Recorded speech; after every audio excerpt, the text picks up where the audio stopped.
हाँ जी प्यारे साथियों, सत श्री अकाल साਰਿਆਂ ਨੂੰ। ਤੇ ਆਪਾਂ ਇਸੇ ਹੀ ਚੈਪਟਰ ਦਾ ਜਿਹੜਾ ਵਾ ਅਗਲਾ ਪਾਰਟ ਸ਼ੁਰੂ ਕਰਦੇ ਹਾਂ। ਮੈਂ ਇੱਕ ਵਾਰੀ ਤੁਹਾਨੂੰ ਦੱਸਦਾ ਕਿ ਆਪਾਂ 8ਵਾਂ ਚੈਪਟਰ ਕਰ ਰਹੇ ਹਾਂ। ਕਾਹਦਾ? 7ਵੀਂ ਕਲਾਸ ਦੀ NCERT ਦਾ 8ਵਾਂ ਚੈਪਟਰ ਜਿਹੜਾ ਵਾ ਆਪਾਂ ਕਰ ਰਹੇ ਹਾਂ। ਠੀਕ ਆ। ਇਹਦੇ ਪਹਿਲੇ ਪਾਰਟ ਦੇ ਵਿੱਚ ਆਪਾਂ ਕੀਤਾ ਸੀ ਐਮਾਜ਼ੋਨ ਬੇਸਨ ਦੇ ਵਿੱਚ ਜੀਵਨ। ਠੀਕ ਆ। ਤੇ ਉਹ ਜਿਹੜਾ ਸੀ ਆਪਣਾ ਸਾਰਾ ਕੰਪਲੀਟ ਹੋ ਗਿਆ। ਜਿਨ੍ਹਾਂ ਨੇ ਅਜੇ ਤੱਕ ਉਹ ਵੀਡੀਓ ਨਹੀਂ ਦੇਖੀ ਜ਼ਰੂਰ ਦੇਖ ਕੇ ਆਉਣਾ ਵਾ। ਠੀਕ ਹੈ। ਤੇ ਅੱਜ ਆਪਣਾ ਅਗਲਾ ਭਾਗ ਇਸੇ ਚੈਪਟਰ ਦਾ ਹੈਗਾ ਵਾ ਗੰਗਾ ਬ੍ਰਹਮਪੁੱਤਰ ਬੇਸਨ ਵਿੱਚ ਜੀਵਨ।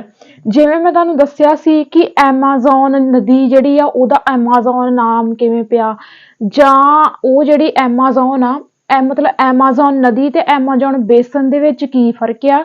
ਉਹੀ ਚੀਜ਼ ਸੇਮ ਇੱਥੇ ਹੀ ਅਪਲਾਈ ਹੁੰਦੀ ਆ। ਕਿਵੇਂ?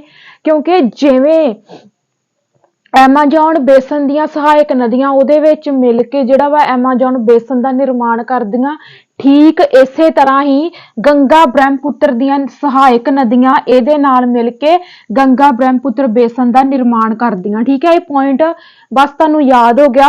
ਐਮਾਜ਼ੋਨ ਜਿੱਦਾਂ ਨਦੀ ਬਾਰੇ ਪੜ੍ਹਿਆ, ਸੇਮ ਉਵੇਂ ਹੀ ਪ੍ਰੋਸੈਸ ਆ ਵੀ ਇਹਦਾ ਬੇਸਨ ਵੀ ਉਸੇ ਤਰੀਕੇ ਦੇ ਨਾਲ ਬਣਦਾ। ਤੇ ਐਮਾਜ਼ੋਨ ਬੇਸਨ ਦਾ ਜਿਵੇਂ ਮੈਂ ਤੁਹਾਨੂੰ ਦੱਸਿਆ ਸੀਗਾ ਕਿ ਕਰਕ ਰੇਖਾ ਤੇ ਮਕਰ ਰੇਖਾ ਦੇ ਵਿਚਕਾਰ ਵਾਲਾ ਸੈਂਟਰ 'ਚ ਸਾਡੇ ਕੀ ਆ? ਭੂ ਮੱਧ ਰੇਖਾ ਵਾ। ਉੱਪਰ ਕੀ ਆ? ਕਰਕ ਰੇਖਾ। ਨੀਚੇ ਕੀ ਆ? ਸਾਡੇ ਮਕਰ ਰੇਖਾ ਵਾ। ਇਹਨਾਂ ਦਾ ਜਿਹੜਾ ਆਹ ਵਾਲਾ ਸੈਂਟਰ ਪਾਰਟ ਆ ਜਿਹੜਾ ਕਰਕ ਰੇਖਾ ਤੇ ਮਕਰ ਰੇਖਾ ਵਾਲਾ, ਠੀਕ ਆ, ਯਾਨੀ ਕਿ 10 ਡਿਗਰੀ ਉੱਤਰ ਤੇ 10 ਡਿਗਰੀ ਥੱਲੇ ਇੱਥੇ ਕੀ ਸੀ? ਇਸ ਏਰੀਏ ਦੇ ਵਿਚਕਾਰ ਜਿਹੜਾ ਵਾ ਐਮਾਜ਼ੋਨ ਬੇਸਨ ਹੀ। ਪਰ ਜਦੋਂ ਗੰਗਾ ਬ੍ਰਹਮਪੁੱਤਰ ਬੇਸਨ ਦੀ ਗੱਲ ਆਉਂਦੀ ਆ ਤੇ ਇਹ ਕਿਹੜਾ ਸੀਗਾ? ਆ ਹੈਗਾ ਸੀ ਉਪ ਉਸ਼ਣ ਕਟਿਬੰਧ। ਤੇ ਪਰ ਜਿਹੜਾ ਗੰਗਾ ਬ੍ਰਹਮਪੁੱਤਰ ਬੇਸਨ ਆ ਇਹ ਹੈਗਾ ਵਾ ਉਪ ਉਸ਼ਣ ਖੇਤਰ। ਇਹ 10 ਡਿਗਰੀ ਉੱਤਰ ਆ ਤੇ 30 ਡਿਗਰੀ ਉੱਤਰੀ ਅਕਸ਼ਾਂਸ਼ਾਂ ਤੱਕ ਫੈਲਿਆ ਹੋਇਆ ਵਾ। ਇਸ ਨੂੰ ਤੁਸੀਂ ਯਾਦ ਰੱਖਣਾ ਕਿਉਂਕਿ ਇਹ ਸਾਨੂੰ ਪੁੱਛ ਲਿਆ ਜਾਂਦਾ ਏਰੀਆ ਵਾਈਜ਼ ਵੀ। ਬੇਸਨ ਜਿਹੜੇ ਆ ਪੁੱਛ ਲਏ ਜਾਂਦੇ ਆ। ਵੈਸੇ ਇਦਾਂ ਦੇ ਕੁਐਸਚਨ ਜ਼ਿਆਦਾਤਰ ਸੀਟੈਟ ਦੇ ਵਿੱਚ ਆਉਂਦੇ ਆ। ਜਿਨ੍ਹਾਂ ਨੇ 21 ਤਰੀਕ ਨੂੰ ਸੀਟੈਟ ਦਾ ਪੇਪਰ ਦੇਣਾ ਵਾ ਉਹਨਾਂ ਲਈ ਮੇਰੀਆਂ ਕਲਾਸਾਂ ਜਿਹੜੀਆਂ ਬਹੁਤ ਹੀ ਜ਼ਿਆਦਾ ਹੈਲਪਫੁਲ ਆ। ਠੀਕ ਹੈ। 10 ਡਿਗਰੀ ਉੱਤਰ ਤੋਂ 30 ਡਿਗਰੀ ਉੱਤਰੀ ਅਕਸ਼ਾਂਸ਼ ਦੇ ਮੱਧ ਵਿੱਚ ਫੈਲਿਆ ਹੋਇਆ ਵਾ ਕਿਹੜਾ? ਗੰਗਾ ਬ੍ਰਹਮਪੁੱਤਰ ਬੇਸਿਨ। ਠੀਕ ਆ। ਸੋ ਇਹ ਤੇ ਹੋ ਗਿਆ ਵੀ ਸਾਨੂੰ ਪਤਾ ਲੱਗ ਗਿਆ ਵੀ ਗੰਗਾ ਬ੍ਰਹਮਪੁੱਤਰ ਬੇਸਨ ਦਾ ਇਹ ਵਾਲਾ ਏਰੀਆ ਵਾ। ਤੇ ਇਹ ਕਿਵੇਂ ਬਣਦਾ? ਉਵੇਂ ਜਿਵੇਂ ਐਮਾਜ਼ੋਨ ਬੇਸਨ ਬਣਦਾ ਸੀ। ਹੁਣ ਸਭ ਤੋਂ ਪਹਿਲਾਂ ਤੇ ਜਿਹੜਾ ਡਾਟਾ NCERT ਦੇ ਵਿੱਚ ਨਹੀਂ ਹੈਗਾ ਮੈਂ ਐਕਸਟਰਾ ਕਰਾਉਂਗੀ ਕਿਉਂਕਿ ਸਾਨੂੰ ਗੰਗਾ, ਜਦੋਂ ਅਸੀਂ ਗੰਗਾ ਨਦੀ ਦੀ ਗੱਲ ਕਰਦੇ ਜਾਂ ਜਦੋਂ ਅਸੀਂ ਬ੍ਰਹਮਪੁੱਤਰ ਨਦੀ ਦੀ ਗੱਲ ਕਰਦੇ ਆ ਤੇ ਇਹਨਾਂ ਬਾਰੇ ਜਿਹੜਾ ਵਾ ਸਾਨੂੰ ਬਰੀਕੀ ਦੇ ਨਾਲ ਨੌਲੇਜ ਹੋਣੀ ਚਾਹੀਦੀ ਆ। ਠੀਕ ਆ। ਗੰਗਾ ਬਾਰੇ ਮੈਂ ਤੁਹਾਨੂੰ ਡਿਟੇਲ ਦੇ ਨਾਲ ਕਰਵਾਉਂਗੀ ਕਿਉਂਕਿ ਜਦੋਂ ਫਿਰ ਗੰਗਾ ਬ੍ਰਹਮਪੁੱਤਰ ਦੀਆਂ ਸਹਾਇਕ ਨਦੀਆਂ ਮਿਲ ਕੇ ਜਿਹੜੀਆਂ ਵਾ ਬੇਸਨ ਬਣਾਉਂਦੀਆਂ ਵਾ ਤੇ ਫਿਰ ਸਾਨੂੰ ਦੋਨਾਂ ਦਾ ਪਤਾ ਹੋਣਾ ਚਾਹੀਦਾ ਵਾ ਤੇ ਫਿਰ ਅੱਗੋਂ ਉਹਨਾਂ ਦੀਆਂ ਸਹਾਇਕ ਨਦੀਆਂ ਵੀ ਪਤਾ ਹੋਣੀਆਂ ਚਾਹੀਦੀਆਂ। ਸੋ ਸਭ ਤੋਂ ਪਹਿਲਾਂ ਆਪਾਂ ਗੱਲ ਕਰਾਂਗੇ ਗੰਗਾ ਨਦੀ ਦੇ ਬਾਰੇ। ਜਿਹੜੀ ਸਾਡੀ ਗੰਗਾ ਨਦੀ ਆ ਇਸੇ ਹੀ ਕਰਕੇ ਤਾਂ ਮੈਂ ਕਰਵਾ ਰਹੀ ਹਾਂ ਕਿ ਇਹ ਭਾਰਤ ਦੀ ਸਭ ਤੋਂ ਲੰਬੀ ਨਦੀ ਆ। ਠੀਕ ਆ। ਭਾਰਤ ਦੀ ਲੰਬੀ, ਹੁਣ ਵੈਸੇ ਤਾਂ ਲੰਬੀ ਨਦੀ ਬ੍ਰਹਮਪੁੱਤਰ ਵੀ ਆ ਪਰ ਉਹਨੂੰ ਆਪਾਂ ਭਾਰਤ ਦੀ ਲੰਬੀ ਨਦੀ ਨਹੀਂ ਕਹਿ ਸਕਦੇ ਕਿਉਂਕਿ ਜਿਹੜੀ ਬ੍ਰਹਮਪੁੱਤਰ ਨਦੀ ਆ ਉਹਦਾ ਜ਼ਿਆਦਾਤਰ ਹਿੱਸਾ ਜਿਹੜਾ ਵਾ ਉਹ ਮਤਲਬ ਕਿ ਭਾਰਤ ਦੇ ਵਿੱਚ ਸਾਰੀ ਨਹੀਂ ਵਹਿੰਦੀ, ਅੱਧੀ ਉਹ ਦੂਜੇ ਦੇਸ਼ਾਂ ਦੇ ਵਿੱਚ ਚਲ ਜਾਂਦੀ। ਇਸੇ ਹੀ ਕਰਕੇ ਉਹਨੂੰ ਆਪਾਂ ਭਾਰਤ ਦੀ ਲੰਬੀ ਨਦੀ ਨਹੀਂ ਕਹਿ ਸਕਦੇ। ਪਰ ਗੰਗਾ ਜਿਹੜੀ ਆ ਇੱਕੋ ਇੱਕ ਏਦਾਂ ਦੀ ਨਦੀ ਆ ਜਿਹੜੀ ਕਿ ਭਾਰਤ ਦੇ ਵਿੱਚ ਵਹਿੰਦੀ ਆ। ਇਸੇ ਹੀ ਕਰਕੇ ਗੰਗਾ ਨਦੀ ਜਿਹੜੀ ਭਾਰਤ ਦੀ ਸਭ ਤੋਂ ਲੰਬੀ ਨਦੀ ਆ। ਫਿਰ ਇਹਦੀ ਤੁਸੀਂ ਲੰਬਾਈ ਜ਼ਰੂਰ ਚੇਤੇ ਰੱਖਣੀ ਆ। ਠੀਕ ਆ। 2525, ਠੀਕ ਆ, 2525 ਕਿਲੋਮੀਟਰ ਇਹਦੀ ਜਿਹੜੀ ਆ ਟੋਟਲ ਲੈਂਥ ਆ। ਠੀਕ ਆ। 2525 ਕਿਲੋਮੀਟਰ। ਠੀਕ ਆ। ਇਹ ਤੁਸੀਂ ਯਾਦ ਰੱਖਣਾ। ਠੀਕ ਹੈ। ਉਸ ਤੋਂ ਬਾਅਦ ਜਿਹੜੇ ਗੰਗਾ ਨਦੀ ਬਾਰੇ ਪੁਆਇੰਟ ਆ ਉਹਨਾਂ ਨੂੰ ਸਮਝਦੇ ਜਾਣਾ। ਇਹਨੂੰ ਪਵਿੱਤਰ ਨਦੀ ਵੀ ਕਿਹਾ ਜਾਂਦਾ। ਠੀਕ ਹੈ। ਜਿਹੜੀ ਗੰਗਾ ਨਦੀ ਇਹਨੂੰ ਪਵਿੱਤਰ ਨਦੀ ਵੀ ਕਿਹਾ ਜਾਂਦਾ। ਪਹਿਲੇ ਨੰਬਰ ਤੇ ਭਾਰਤ ਦੀ ਲੰਬੀ ਨਦੀ ਹੈ, ਲੰਬਾਈ ਇਹਦੀ 2525 ਕਿਲੋਮੀਟਰ ਆ। ਠੀਕ ਆ। ਤੇ ਪਵਿੱਤਰ ਨਦੀ ਆ ਇਹ, ਭਾਰਤ ਦੀ ਪਵਿੱਤਰ ਨਦੀ ਵੀ ਕਿਹਾ ਜਾਂਦਾ, ਭਾਰਤ ਦੀ ਲੰਬੀ ਨਦੀ ਵੀ ਕਿਹਾ ਜਾਂਦਾ। ਹੁਣ ਗੱਲ ਆਉਂਦੀ ਵੀ ਇਹ ਨਿਕਲਦੀ ਕਿੱਥੋਂ? ਗੰਗੋਤਰੀ ਉੱਤਰਾਖੰਡ, ਗੰਗੋਤਰੀ ਗਲੇਸ਼ੀਅਰ ਕਹਿ ਸਕਦੇ ਆ। ਗੰਗੋਤਰੀ ਉੱਤਰਾਖੰਡ ਤੋਂ ਇਹ ਨਿਕਲਦੀ ਆ। ਠੀਕ ਆ। ਜਿੱਥੋਂ ਇਹ ਨਿਕਲਦੀ ਆ, ਠੀਕ ਆ, ਹੁਣ ਸਮਝਿਓ ਮਤਲਬ ਕਿ ਜਿਸ ਪੁਆਇੰਟ ਤੋਂ ਇਹ ਨਿਕਲੀ ਆ ਗੰਗੋਤਰੀ ਆ, ਹਨਾ, ਗੰਗੋਤਰੀ ਗਲੇਸ਼ੀਅਰ ਆ। ਜਿਹੜੇ ਗਲੇਸ਼ੀਅਰ ਤੋਂ ਇਹ ਨਿਕਲੀ ਯਾਨੀ ਕਿ ਜਿਹੜੇ ਪੁਆਇੰਟ ਤੋਂ ਇਹ ਨਿਕਲੀ ਉਸ ਪੁਆਇੰਟ ਤੇ ਇਹਨੂੰ ਭਾਗੀਰਥੀ ਕਿਹਾ ਜਾਂਦਾ ਵਾ। ਉਸ ਪੁਆਇੰਟ ਤੇ ਇਹਨੂੰ ਕੀ ਕਿਹਾ ਜਾਂਦਾ ਵਾ? ਉਸ ਪੁਆਇੰਟ ਤੇ ਇਹਨੂੰ ਭਾਗੀਰਥੀ ਕਿਹਾ ਜਾਂਦਾ ਹੈ। ਠੀਕ ਆ। इस चीज ਨੂੰ ਤੁਸੀਂ ਯਾਦ ਰੱਖਣਾ। ਉਸ ਤੋਂ ਬਾਅਦ ਕੀ ਹੁੰਦਾ ਵਾ ਸਟਰਕਚਰ ਸਮਝਿਓ। ਜਿਵੇਂ ਮੈਂ ਤੁਹਾਨੂੰ ਐਮਾਜ਼ੋਨ ਦਾ ਸਮਝਾਇਆ ਸੀ ਨਾ ਵੀ ਕਿੱਦਾਂ ਉਹਦਾ ਨਾਮ ਪਿਆ, ਕਿੱਦਾਂ ਅਵੇਸ਼ਕਾਂ ਨੇ ਖੋਜ ਕੀਤੀ, ਕਿੱਦਾਂ ਉਹਨਾਂ ਨੂੰ ਨਦੀ ਲੱਭੀ। ਮੈਂ ਗੰਗਾ ਦਾ ਵੀ ਬਰੀਕੀ ਦੇ ਨਾਲ ਕਰਵਾਉਂਗੀ। ਇਦਾਂ ਦੀ ਕਲਾਸ ਤੁਹਾਨੂੰ YouTube ਤੇ ਕਿਤੇ ਵੀ ਨਹੀਂ ਮਿਲਣੀ, ਠੀਕ ਹੈ, ਵੇਖੋ ਧਿਆਨ ਦੇ ਨਾਲ। ਗੰਗੋਤਰੀ ਉੱਤਰਾਖੰਡ ਤੋਂ ਇਹ ਨਿਕਲੀ। ਜਦੋਂ ਇਹ ਗੰਗੋਤਰੀ ਉੱਤਰਾਖੰਡ ਤੋਂ ਨਿਕਲੀ ਤੇ ਜਿਹੜੇ ਪੁਆਇੰਟ ਤੋਂ ਇਹ ਨਿਕਲਦੀ ਆ ਉੱਥੇ ਨੂੰ ਭਾਗੀਰਥੀ ਕਿਹਾ ਜਾਂਦਾ ਵਾ। ਉਸ ਤੋਂ ਬਾਅਦ ਭਾਗੀਰਥੀ ਤੇ ਅਲਕਨੰਦਾ ਦੋਵੇਂ ਨਦੀਆਂ ਵਾ। ਇਹ ਵੀ ਭਾਗੀਰਥੀ ਤੇ ਅਲਕਨੰਦਾ ਜਿਹੜੀਆਂ ਨਦੀਆਂ ਵਾ ਇਹ ਦੋਵੇਂ ਆਪਸ ਚ ਮਿਲ ਜਾਂਦੀਆਂ, ਕੰਬਾਈਨ ਹੋ ਜਾਂਦੀਆਂ। ਜਦੋਂ ਇਹ ਕੰਬਾਈਨ ਹੁੰਦੀਆਂ ਵਾ ਤੇ ਫਿਰ ਇਹ ਕੀ ਬਣਾਉਂਦੀਆਂ ਨੇ, ਦੇਵ ਪ੍ਰਯਾਗ ਬਣਾਉਂਦੀਆਂ ਨੇ। ਇਹ ਪੁਆਇੰਟ ਮੋਸਟ ਇੰਪੋਰਟੈਂਟ ਆ ਕਿਉਂਕਿ ਪੁੱਛਿਆ ਜਾ ਸਕਦਾ ਕਿ ਭਾਗੀਰਥੀ ਤੇ ਅਲਕਨੰਦਾ ਮਿਲ ਕੇ ਦੋਵੇਂ ਕਿਹੜਾ ਪ੍ਰਯਾਗ ਬਣਾਉਂਦੀਆਂ। ਪ੍ਰਯਾਗ ਪੁੱਛੇ ਜਾਂਦੇ ਆ, ਦਰੇ ਪੁੱਛੇ ਜਾਂਦੇ ਆ, ਇਹਨਾਂ ਨਦੀਆਂ ਤੇ ਜਿਹੜੇ ਡੈਮ ਬਣੇ ਉਹ ਪੁੱਛੇ ਜਾਂਦੇ ਆ, ਠੀਕ ਆ। ਪ੍ਰਯਾਗ ਵੀ ਬਹੁਤ ਇੰਪੋਰਟੈਂਟ ਆ। ਇੱਕ ਕਲਾਸ ਦੇ ਵਿੱਚ ਜਿਹੜੇ ਆ ਪ੍ਰਯਾਗ ਮੈਂ ਸਾਰੇ ਦੇ ਸਾਰੇ ਤੁਹਾਨੂੰ ਕਰਵਾ ਦੂੰਗੀ, ਠੀਕ ਆ। ਯਾਦ ਰੱਖਣਾ ਭਾਗੀਰਥੀ ਤੇ ਅਲਕਨੰਦਾ ਦੋਵੇਂ ਮਿਲ ਕੇ ਪ੍ਰਯਾਗ ਬਣਾਉਂਦੀਆਂ ਨੇ, ਦੇਵ ਪ੍ਰਯਾਗ ਬਣਾਉਂਦੀਆਂ ਨੇ। ਤੇ ਦੋਵੇਂ ਨਦੀਆਂ ਮਿਲਣ ਤੋਂ ਬਾਅਦ ਫਿਰ ਜਦੋਂ ਇਕੱਠੀਆਂ ਹੋ ਜਾਂਦੀਆਂ ਨੇ ਫਿਰ ਇਹਨਾਂ ਦਾ ਨਾਮ ਕੀ ਪਿਆ, ਗੰਗਾ ਪਿਆ, ਠੀਕ ਹੈ। ਕਿਵੇਂ ਗੰਗਾ ਪਿਆ ਵੇਖੋ, ਜਦੋਂ ਭਾਗੀਰਥੀ ਤੇ ਅਲਕਨੰਦਾ ਦੋਵੇਂ ਨਦੀਆਂ ਆਪਸ ਚ ਮਿਲ ਗਈਆਂ ਤੇ ਜਦੋਂ ਇਹਨਾਂ ਦਾ ਪਾਣੀ ਕੰਬਾਈਨ ਹੋ ਗਿਆ, ਮਿਲ ਗਈਆਂ, ਉਦੋਂ ਇਹਨਾਂ ਦਾ ਕੀ ਨਾਮ ਪਿਆ, ਗੰਗਾ। ਤੇ ਉਥੋਂ ਓਰੀਜਨ ਹੋਇਆ ਸਾਡੀ ਗੰਗਾ ਨਦੀ ਦਾ, ਠੀਕ ਆ। ਹੁਣ ਦੇਖੋ ਟੋਟਲ ਲੈਂਥ ਦੀ ਕਿੰਨੀ ਆ, 2525 ਕਿਲੋਮੀਟਰ। ਹੁਣ ਸਾਨੂੰ ਸਟੇਟ ਵਾਈਜ਼ ਪਤਾ ਹੋਣਾ ਚਾਹੀਦਾ ਕਿ ਕਿਹੜੀ, ਹੁਣ ਇਹ ਹਰ ਇੱਕ ਸਟੇਟ ਦੇ ਵਿੱਚ ਇੱਕੋ ਜਿਹੀ ਥੋੜੀ ਵਹਿੰਦੀ ਆ, ਠੀਕ ਆ। ਯਾਦ ਰੱਖਣਾ ਉੱਤਰਾਖੰਡ ਦੇ ਵਿੱਚ 110 ਕਿਲੋਮੀਟਰ ਇਹਦੀ ਲੈਂਥ ਮਾਪੀ ਗਈ ਆ। ਪੱਛਮੀ ਬੰਗਾਲ ਦੇ ਵਿੱਚ ਇਹਦੀ ਲੈਂਥ 520 ਕਿਲੋਮੀਟਰ ਮਾਪੀ ਗਈ ਆ। ਯੂਪੀ ਯਾਨੀ ਕਿ ਉੱਤਰ ਪ੍ਰਦੇਸ਼ ਦੇ ਵਿੱਚ ਇਹਦੀ ਸਭ ਤੋਂ ਜ਼ਿਆਦਾ ਲੈਂਥ ਆ, ਸਭ ਤੋਂ ਜ਼ਿਆਦਾ ਲੈਂਥ ਉੱਤਰ ਪ੍ਰਦੇਸ਼ ਯੂਪੀ ਦੇ ਵਿੱਚ 1450 ਕਿਲੋਮੀਟਰ, 1450 ਕਿਲੋਮੀਟਰ ਲੈਂਥ ਜਿਹੜੀ ਇਹਦੀ ਉੱਤਰ ਪ੍ਰਦੇਸ਼ ਦੇ ਵਿੱਚ ਆ। ਇਸੇ ਹੀ ਕਰਕੇ ਇਹ ਪੁਆਇੰਟ ਜਿਹੜਾ ਮੋਸਟ ਇੰਪੋਰਟੈਂਟ ਬਣ ਜਾਂਦਾ ਵਾ। ਕੁਐਸਚਨ ਐਵੇਂ ਸਿੱਧੀ ਲੈਂਥ ਵੀ ਪੁੱਛੀ ਜਾ ਸਕਦੀ ਆ ਤੇ ਐਵੇਂ ਹੀ ਪੁੱਛਿਆ ਜਾ ਸਕਦਾ ਵੀ ਗੰਗਾ ਨਦੀ ਜਿਹੜੀ ਕਿ ਭਾਰਤ ਦੀ ਪਵਿੱਤਰ ਨਦੀ ਆ ਜਾਂ ਇਹ ਭਾਰਤ ਦੀ ਸਭ ਤੋਂ ਲੰਬੀ ਨਦੀ ਆ। ਇਹਦੀ ਲੰਬਾਈ 2525 ਕਿਲੋਮੀਟਰ ਆ ਤੇ ਇਹ ਨਦੀ ਸਭ ਤੋਂ ਜ਼ਿਆਦਾ ਕਿਹੜੀ ਸਟੇਟ ਦੇ ਵਿੱਚ ਵਹਿੰਦੀ ਆ। ਆਨਸਰ ਆਊਗਾ that is UP, Uttar Pradesh. Clear ਹੋ ਗਿਆ। ਉਸ ਤੋਂ ਬਾਅਦ ਸਾਡਾ ਆਉਂਦਾ ਵਾ ਸਹਾਇਕ ਨਦੀਆਂ, ਕਿਉਂਕਿ ਅਸੀਂ ਇਹਨਾਂ ਦਾ ਕੀ ਪੜ੍ਹਨਾ ਵਾ, ਗੰਗਾ ਬ੍ਰਹਮਪੁੱਤਰ ਬੇਸਿਨ ਪੜ੍ਹ ਰਹੇ ਆ। ਤੇ ਗੰਗਾ ਬੇਸਿਨ ਕਿੱਦਾਂ ਬਣਦੇ ਆ, ਗੰਗਾ ਬ੍ਰਹਮਪੁੱਤਰ ਦੀਆਂ ਸਹਾਇਕ ਨਦੀਆਂ ਜਦੋਂ ਮਿਲਦੀਆਂ ਵਾ ਤੇ ਉੱਥੋਂ ਗੰਗਾ ਬ੍ਰਹਮਪੁੱਤਰ ਬੇਸਿਨ ਦਾ ਨਿਰਮਾਣ ਹੁੰਦਾ ਵਾ। ਹੁਣ ਸਾਰੀ ਗੱਲ ਕਿਹਦੇ ਤੇ ਟਿਕੀ ਆ, ਸਹਾਇਕ ਨਦੀਆਂ ਤੇ ਟਿਕੀ ਆ। ਸੋ ਸਾਡੇ ਲਈ ਇਹਨਾਂ ਦੀਆਂ ਸਹਾਇਕ ਨਦੀਆਂ ਜਿਹੜੀਆਂ ਵਾ ਉਹ ਪਤਾ ਹੋਣੀਆਂ, ਸਾਨੂੰ ਇਹਨਾਂ ਦਾ ਪਤਾ ਬਰੀਕੀ ਦੇ ਨਾਲ ਜ਼ਰੂਰ ਹੋਣਾ ਚਾਹੀਦਾ ਵਾ। ਇਹਦੀਆਂ ਸਹਾਇਕ ਨਦੀਆਂ ਗੰਗਾ ਨਦੀ ਦੀਆਂ, ਠੀਕ ਆ, ਰਾਮ ਗੰਗਾ, ਘੱਗਰ, ਸੋਨ, ਬੇਤਵਾ, ਚੰਬਲ ਤੇ ਗੰਡਕ, ਠੀਕ ਆ। ਇਹ ਇਹਦੀਆਂ ਸਹਾਇਕ ਨਦੀਆਂ ਵਾ, ਕਿਹਦੀਆਂ, ਗੰਗਾ ਨਦੀ ਦੀਆਂ। ਤੇ ਜੇ ਪੁੱਛਿਆ ਜਾਵੇ ਵੀ ਗੰਗਾ ਨਦੀ ਦੀ ਸਭ ਤੋਂ ਵੱਡੀ ਸਹਾਇਕ ਨਦੀ ਕਿਹੜੀ ਆ ਤੇ ਉਹ ਘੱਗਰ ਆ, ਠੀਕ ਆ। ਘੱਗਰ ਨਦੀ ਜਿਹੜੀ ਆ ਉਹ ਗੰਗਾ ਨਦੀ ਦੀ ਸਭ ਤੋਂ ਵੱਡੀ ਸਹਾਇਕ ਨਦੀ ਆ, ਠੀਕ ਆ। ਜੇ ਪੁੱਛਿਆ ਜਾਵੇ ਵੀ ਦੂਜੇ ਨੰਬਰ ਦੀ ਸਹਾਇਕ ਨਦੀ ਕਿਹੜੀ ਆ ਤੇ ਉਹ ਹੈਗੀ ਆ ਜਮੁਨਾ, ਠੀਕ ਆ। ਜਿੱਜੇ ਵਾਲੀ ਜਮੁਨਾ ਨਹੀਂ, ਜਈਏ ਵਾਲੀ ਜਮੁਨਾ, ਠੀਕ ਆ। ਇਸ ਚੀਜ਼ ਨੂੰ ਤੁਸੀਂ ਨੇ ਯਾਦ ਰੱਖਣਾ। ਕਈ ਬੱਚੇ ਨਾ ਜੱਜੇ ਵਾਲੀ ਜਮੁਨਾ ਤੇ ਜਈਏ ਵਾਲੀ ਜਮੁਨਾ ਇਹਨਾਂ ਨੂੰ ਇੱਕ ਹੀ ਸਮਝ ਲੈਂਦੇ ਆ, ਵੀ ਸੋਚ ਲੈਂਦੇ ਵੀ ਜਈਆ ਗਲਤੀ ਨਾ ਪਾਤਾ ਉਹ, ਨਹੀਂ, ਇਹ ਦੋਵੇਂ ਨਦੀਆਂ ਅਲੱਗ-ਅਲੱਗ ਆ। ਜਿਹੜੀ ਆਪਣੀ ਹੈਗੀ ਆ ਨਾ, ਆਪਣੀ ਗੰਗਾ ਨਦੀ, ਇਹਦੀ ਸਹਾਇਕ ਨਦੀ ਕਿਹੜੀ ਆ, ਜਮੁਨਾ ਵਾ। ਤੇ ਜਿਹੜੀ ਜਿੱਜੇ ਵਾਲੀ ਜਮੁਨਾ ਵਾ, ਉਹ ਜਿੱਜੇ ਵਾਲੀ ਜਮੁਨਾ ਜਿਹੜਾ ਬ੍ਰਹਮਪੁੱਤਰ ਨਦੀ ਦਾ ਨਾਮ ਆ ਕਿਸੇ ਸਟੇਟ ਦੇ ਵਿੱਚ, ਮੈਂ ਭੁੱਲ ਗਈ। ਜਦੋਂ ਬ੍ਰਹਮਪੁੱਤਰ ਤੇ ਆਉਣੇ ਫਿਰ ਮੈਂ ਤੁਹਾਨੂੰ ਦੱਸ ਦਿੰਨੀ, ਉਦੋਂ ਤੱਕ ਮੈਨੂੰ ਯਾਦ ਆ ਜੂ, ਠੀਕ ਆ। ਇਸ ਪੁਆਇੰਟ ਨੂੰ ਤੁਸੀਂ ਨੇ ਯਾਦ ਰੱਖਣਾ। ਹੁਣ ਸਾਡਾ ਪੁਆਇੰਟ ਕੀ ਰਹਿ ਗਿਆ, ਹਾਂ, ਠੀਕ ਹੈ। ਇਸ ਚੀਜ਼ ਨੂੰ ਤੁਸੀਂ ਯਾਦ ਰੱਖਣਾ।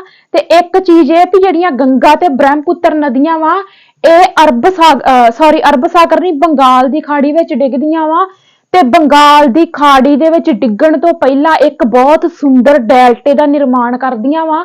ਠੀਕ ਆ, ਕਿਹੜਾ ਡੈਲਟਾ? ਸੁੰਦਰਬਨ ਡੈਲਟਾ। ਠੀਕ ਆ, ਜਿਹੜਾ ਕਿ ਭਾਰਤ ਦਾ ਬਹੁਤ ਹੀ ਜ਼ਿਆਦਾ ਕਹਿ ਲਓ ਵੀ ਉੱਚਾ ਸੁੰਦਰਬਨ ਡੈਲਟਾ ਜਿਹੜਾ ਉਹ ਸਭ ਤੋਂ ਵੱਡਾ ਡੈਲਟਾ ਜਿਹੜਾ ਵਾ ਹੈਗਾ ਵਾ। ਬੰਗਾਲ ਦੀ ਖਾੜੀ ਦੇ ਵਿੱਚ ਡਿੱਗਣ ਤੋਂ ਪਹਿਲਾਂ ਇਹ ਨਦੀਆਂ ਜਿਹੜੀਆਂ ਵਾ, ਕਿਹੜੀਆਂ ਨਦੀਆਂ? ਗੰਗਾ ਤੇ ਬ੍ਰਹਮਪੁੱਤਰ ਜਿਹੜਾ ਵਾ ਸੁੰਦਰਬਨ ਡੈਲਟੇ ਦਾ ਨਿਰਮਾਣ ਕਰਦੀਆਂ ਵਾ। ਠੀਕ ਹੈ, ਮੈਂ ਇੱਕ ਵਾਰੀ ਚੈੱਕ ਕਰ ਲਾਂ ਕਿ ਕੋਈ ਪੁਆਇੰਟ ਰਹਿ ਤਾਂ ਨਹੀਂ ਗਿਆ ਗੰਗਾ ਨਦੀ ਦੇ ਬਾਰੇ। ਠੀਕ ਹੈ, ਇੱਕ ਚੀਜ਼ ਤੁਸੀਂ ਹੋਰ ਯਾਦ ਰੱਖਣਾ। ਠੀਕ ਹੈ, ਭਾਗੀਰਥੀ ਦਾ ਡੈਮ ਪੁੱਛਿਆ ਗਿਆ ਸੀ ਕਿ ਭਾਗੀਰਥੀ ਤੇ ਇੱਕ ਡੈਮ, ਭਾਗੀਰਥੀ ਜਿਹੜੀ ਨਦੀ ਆ ਇਹਦੇ ਤੇ ਡੈਮ ਬਣਾਇਆ ਗਿਆ ਵਾ। ਤੇ ਉਹ ਡੈਮ ਜਿਹੜਾ ਵਾ ਪਿਛਲੇ ਹੀ ਪੇਪਰ ਦੇ ਵਿੱਚ ਪੁੱਛਿਆ ਗਿਆ, ਪਿਛਲੇ ਤੋਂ ਪਿਛਲੇ ਪੇਪਰ ਦੇ ਵਿੱਚ, ਜਿਹੜਾ ਟਿਹਰੀ ਡੈਮ ਨਹੀਂ ਅਸੀਂ ਪੜ੍ਹਦੇ, ਟਿਹਰੀ ਡੈਮ ਜਿਹੜਾ ਵਾ ਭਾਗੀਰਥੀ ਨਦੀ ਦੇ ਉੱਤੇ ਬਣਾਇਆ ਗਿਆ। ਠੀਕ ਹੈ, ਇਹ ਆ ਸਾਡੀ ਹਾਂ ਇੱਕ ਪੁਆਇੰਟ ਆ ਗਿਆ ਯਾਦ। ਗੰਗਾ ਨਦੀ ਜਿਹੜੀ ਆ ਇਹਨੂੰ ਬੰਗਲਾਦੇਸ਼ ਦੇ ਵਿੱਚ ਗੰਗਾ ਨਹੀਂ ਕਹਿੰਦੇ, ਬੰਗਲਾਦੇਸ਼ ਦੇ ਵਿੱਚ ਇਹਨੂੰ ਪਦਮਾ ਨਾਮ ਦੇ ਨਾਲ ਜਾਣਿਆ ਜਾਂਦਾ। ਠੀਕ ਆ, ਪਦਮਾ। ਠੀਕ ਆ, ਪਦਮਾ ਨਦੀ ਕਿਹਨੂੰ ਕਿਹਾ ਜਾਂਦਾ ਵਾ? ਬੰਗਲਾਦੇਸ਼ ਦੇ ਵਿੱਚ ਗੰਗਾ ਨਦੀ ਦਾ ਨਾਮ ਆ ਪਦਮਾ। ਇਹ ਸੀ ਸਾਰਾ ਡਾਟਾ ਗੰਗਾ ਨਦੀ ਦੇ ਬਾਰੇ। ਠੀਕ ਆ, ਆਪਾਂ ਬੇਸਨ ਪੜ੍ਹ ਰਹੇ ਆ, ਗੰਗਾ ਬ੍ਰਹਮਪੁੱਤਰ ਬੇਸਨ ਵਿੱਚ ਜੀਵਨ। ਬੇਸਨ ਮਤਲਬ ਮੇਰੀ ਕੋਸ਼ਿਸ਼ ਇਹ ਆ ਕਿ ਆਪਾਂ ਬੇਸਨ ਤੇ ਬਾਅਦ ਵਿੱਚ ਜਾਈਏ, ਪਹਿਲਾਂ ਜਿਹੜੀਆਂ ਸਾਡੀਆਂ ਨਦੀਆਂ ਵਾ ਸਾਨੂੰ ਉਹਨਾਂ ਬਾਰੇ ਕੰਪਲੀਟ ਜਾਣਕਾਰੀ ਜਿਹੜੀ ਆ ਉਹ ਹੋਣੀ ਚਾਹੀਦੀ ਆ। ਠੀਕ ਆ, ਹੁਣ ਅੱਗੇ ਆਪਾਂ ਜਾਣਦੇ ਆ ਬ੍ਰਹਮਪੁੱਤਰ ਨਦੀ ਦੀ ਡਿਟੇਲ ਆਪਾਂ ਕਰਦੇ ਆ। ਅੱਗੇ ਅਸੀਂ ਗੱਲ ਕਰਾਂਗੇ ਬ੍ਰਹਮਪੁੱਤਰ ਨਦੀ ਦੀ। ਆ ਗਈ ਉਹੀ ਚੀਜ਼ ਜਿਹੜੀ ਮੈਂ ਤੁਹਾਨੂੰ ਜੱਜੇ ਵਾਲੀ ਜਮਨਾ ਤੇ ਜਈਏ ਵਾਲੀ ਜਮਨਾ ਦੱਸੀ ਸੀ, ਇੱਕ ਜੱਜੇ ਵਾਲੀ ਤੇ ਇੱਕ ਜਿੱਜੇ ਵਾਲੀ। ਜਿਹੜੀ ਜਈਏ ਵਾਲੀ ਜਮਨਾ ਵਾ ਇਹ ਗੰਗਾ ਨਦੀ ਦਾ ਨਾਮ ਆ ਕਿੱਥੇ? ਬੰਗਲਾਦੇਸ਼ ਦੇ ਵਿੱਚ। ਨਹੀਂ ਸੌਰੀ, ਜਿਹੜੀ ਜਈਏ ਵਾਲੀ ਜਿਹੜੀ ਜਮਨਾ ਵਾ ਇਹ ਜਿਹੜੀ ਆ ਇਹ ਸਹਾਇਕ ਨਦੀ ਆ, ਦੂਜੀ ਸਹਾਇਕ ਨਦੀ ਆ। ਕਿਹਦੀ? ਇਹ ਗੰਗਾ ਦੀ ਸਹਾਇਕ ਨਦੀ ਆ, ਦੂਜੀ ਵੱਡੀ ਸਹਾਇਕ ਨਦੀ ਆ। ਪਰ ਜਿਹੜੀ ਜਿੱਜੇ ਵਾਲੀ ਜਮਨਾ ਵਾ ਇਹਨੂੰ ਬੰਗਲਾਦੇਸ਼ ਦੇ ਵਿੱਚ ਬ੍ਰਹਮਪੁੱਤਰ ਨਦੀ ਨੂੰ ਜਮਨਾ ਕਿਹਾ ਜਾਂਦਾ ਵਾ, ਯਾਨੀ ਕਿ ਬੰਗਲਾਦੇਸ਼ ਦੇ ਵਿੱਚ ਇਹਨੂੰ ਜਮਨਾ ਕਿਹਾ ਜਾਂਦਾ ਵਾ। ਸੋ ਇਹ ਦੋਵੇਂ ਕਨਸੈਪਟ ਅਲੱਗ-ਅਲੱਗ ਆ, ਇਹਨਾਂ ਨੂੰ ਤੁਸੀਂ ਸਮਝਿਓ। ਹੁਣ ਅਸੀਂ ਦੇਖਾਂਗੇ, ਜਿਵੇਂ ਮੈਂ ਤੁਹਾਨੂੰ ਗੰਗਾ ਨਦੀ ਦਾ ਕਨਸੈਪਟ ਸਮਝਾਇਆ ਵੀ ਉਹ ਕਿੱਥੋਂ ਨਿਕਲਦੀ ਆ, ਕਿਵੇਂ ਉਹਦਾ ਨਾਮ ਪਿਆ। ਠੀਕ ਆ, ਜਿਹੜੀ ਬ੍ਰਹਮਪੁੱਤਰ ਨਦੀ ਆ, ਠੀਕ ਆ, ਬ੍ਰਹਮਪੁੱਤਰ ਨਦੀ ਕੈਲਾਸ਼ ਪਰਬਤ ਦੇ ਨੇੜੇ ਮਾਨਸਰੋਵਰ ਚਿਮਾਂਗਦੁਮ ਗਲੇਸ਼ੀਅਰ ਤੋਂ ਨਿਕਲਦੀ, ਯਾਨੀ ਕੈਲਾਸ਼ ਪਰਬਤ ਤੋਂ ਆ ਕੇ ਮਾਨਸਰੋਵਰ ਝੀਲ ਕਿੱਥੇ ਆ? ਤਿੱਬਤ ਦੇ ਵਿੱਚ ਆ। ਮਾਨਸਰੋਵਰ ਝੀਲ ਤੋਂ ਹੁੰਦੀ ਹੋਈ ਚਿਮਾਂਗਦੁਮ ਗਲੇਸ਼ੀਅਰ ਤੋਂ ਨਿਕਲਦੀ। ਨਾਮ ਥੋੜਾ ਔਖਾ ਵਾ ਪਰ ਤੁਹਾਨੂੰ ਯਾਦ ਰੱਖੋ, ਕਿਉਂਕਿ ਚਿਮਾਂਗਦੁਮ ਗਲੇਸ਼ੀਅਰ ਦਾ ਨਾਮ ਚਿਮਾਂਗਦੁਮ ਕਿਉਂ ਪਿਆ? ਕਿਉਂਕਿ ਤਿੱਬਤ ਦੇ ਲਾਗੇ ਉੱਤਲੇ ਬੰਨੇ ਕੀ ਪਿਆ? ਚੀਨ ਪਿਆ ਵਾ।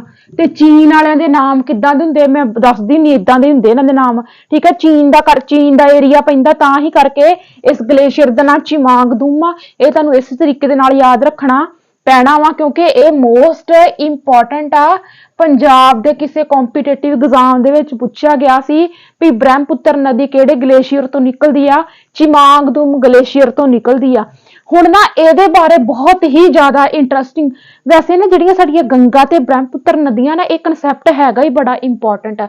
ਠੀਕ ਆ, ਜਿਵੇਂ ਮੈਂ ਤੁਹਾਨੂੰ ਦੱਸਿਆ ਕਿ ਜਿਹੜੀ ਗੰਗਾ ਨਦੀ ਆ ਉਹਨੂੰ ਬੰਗਲਾਦੇਸ਼ ਦੇ ਵਿੱਚ ਪਦਮਾ ਨਾਮ ਦੇ ਨਾਲ ਜਾਣਿਆ ਜਾਂਦਾ, ਪਰ ਜਿਹੜੀ ਬ੍ਰਹਮਪੁੱਤਰ ਨਦੀ ਹੈ ਤੇ ਬੜੇ ਨਾਮ ਆ।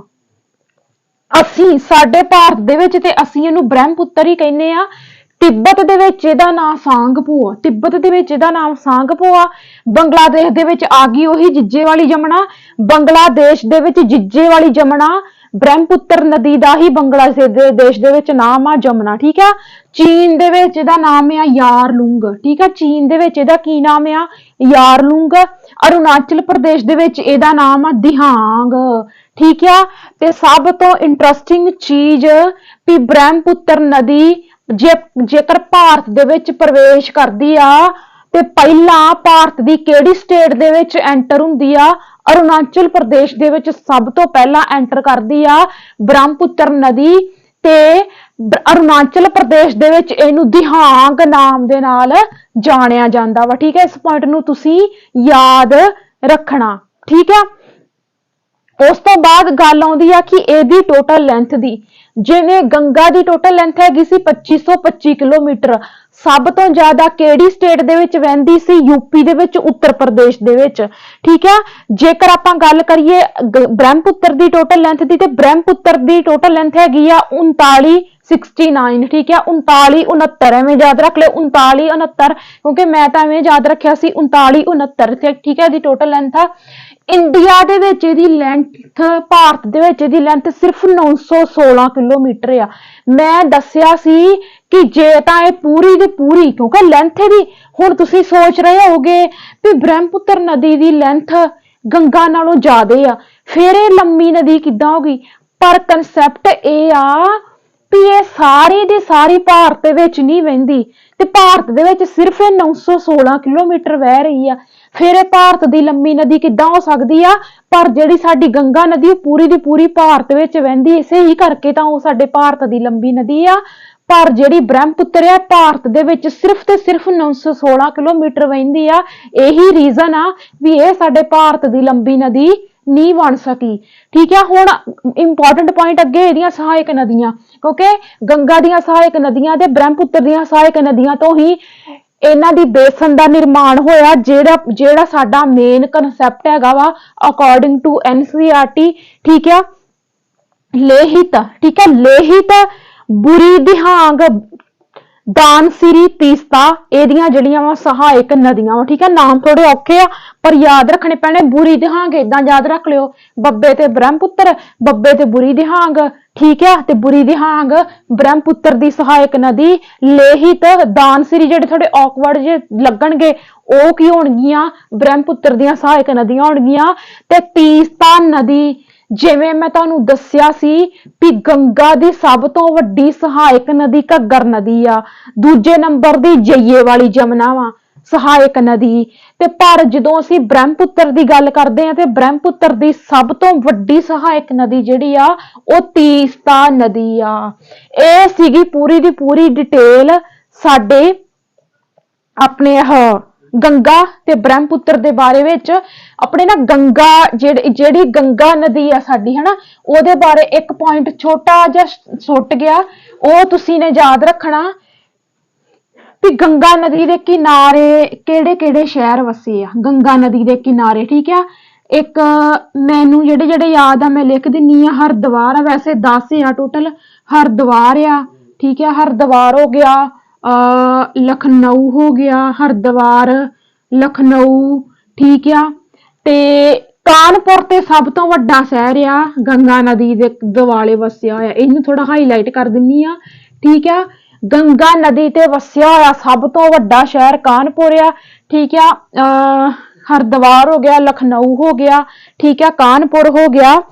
ਤੇ ਇਹ ਜਿਹੜੇ ਨੇ ਤੁਸੀਂ ਯਾਦ ਰੱਖਣੇ ਆ। ਠੀਕ ਆ, ਕਾਨਪੁਰ ਹੋ ਗਿਆ, ਇਲਾਹਾਬਾਦ, ਰਿਸ਼ੀਕੇਸ਼। ਠੀਕ ਆ, ਇਲਾਹਾਬਾਦ, ਰਿਸ਼ੀਕੇਸ਼, ਇਲਾਹਾਬਾਦ। ਠੀਕ ਆ, ਰਿਸ਼ੀਕੇਸ਼, ਰਿਸ਼ੀਕੇਸ਼। ਇਹ ਸਾਰੇ ਦੇ ਸਾਰੇ ਜਿਹੜੇ ਆ ਕਿਹੜੇ ਕਿਹੜੇ ਸ਼ਹਿਰ ਗੰਗਾ ਨਦੀ ਦੇ ਦੁਆਲੇ ਵਸੇ ਆ? ਵਾਰਾਣਸੀ, ਵਰਿੰਦਾਵਨ। ਠੀਕ ਆ, ਵਾਰਾਣਸੀ, ਵਾਰਾਣਸੀ, ਵਰਿੰਦਾਵਨ। ਠੀਕ ਆ, ਵਰਿੰਦਾਵਨ ਤੇ ਪਟਨਾ। ਠੀਕ ਆ, ਪਟਨਾ। ਇੱਕ ਦੋ ਹੋਰ ਰਹਿ ਗਏ ਆ, ਚਲੋ ਤੁਸੀਂ ਇੰਨੇ ਕੁ ਯਾਦ ਰੱਖ ਲੋਗੇ ਤਾਂ ਵੀ ਬੜੀ ਬਹਾਦਰੀ ਵਾਲੀ ਗੱਲ ਆ। ਗੰਗਾ ਨਦੀ ਦੇ ਕਿਨਾਰੇ ਵਸੇ ਹੋਏ ਸ਼ਹਿਰ ਹਰਿਦੁਆਰ, ਲਖਨਊ। ਠੀਕ ਹੈ, ਲਖਨਊ ਹੋ ਗਿਆ, ਲਖਨਊ। ਕਾਨਪੁਰ ਤੇ ਸਭ ਤੋਂ ਵੱਡਾ ਸ਼ਹਿਰ ਆ ਕਿਹੜਾ? ਗੰਗਾ ਨਦੀ ਦੇ ਕਿਨਾਰੇ ਵਸਿਆ ਸਭ ਤੋਂ ਵੱਡਾ ਸ਼ਹਿਰ ਇਲਾਹਾਬਾਦ, ਰਿਸ਼ੀਕੇਸ਼, ਵਾਰਾਣਸੀ, ਵਰਿੰਦਾਵਨ, ਪਟਨਾ। ਤੇ ਇੱਕ ਹੈਗਾ ਵਾ ਸਾਹਿਬਗੰਜ। ਹੌਲੀ ਹੌਲੀ ਚੇਤੇ ਆਉਂਦੇ ਜਾਂਦੇ ਆ। ਇੱਕ ਹੈਗਾ ਵਾ ਸਾਹਿਬਗੰਜ। ਟੋਟਲ ਹੋ ਗਏ 9.5 ਤੇ ਇੱਕ ਪਤਾ ਨਹੀਂ ਕਿਹੜਾ ਰਹਿ ਗਿਆ। ਠੀਕ ਆ, ਚਲੋ ਇੱਕ ਦੀ ਕੋਈ ਗੱਲ ਨਹੀਂ।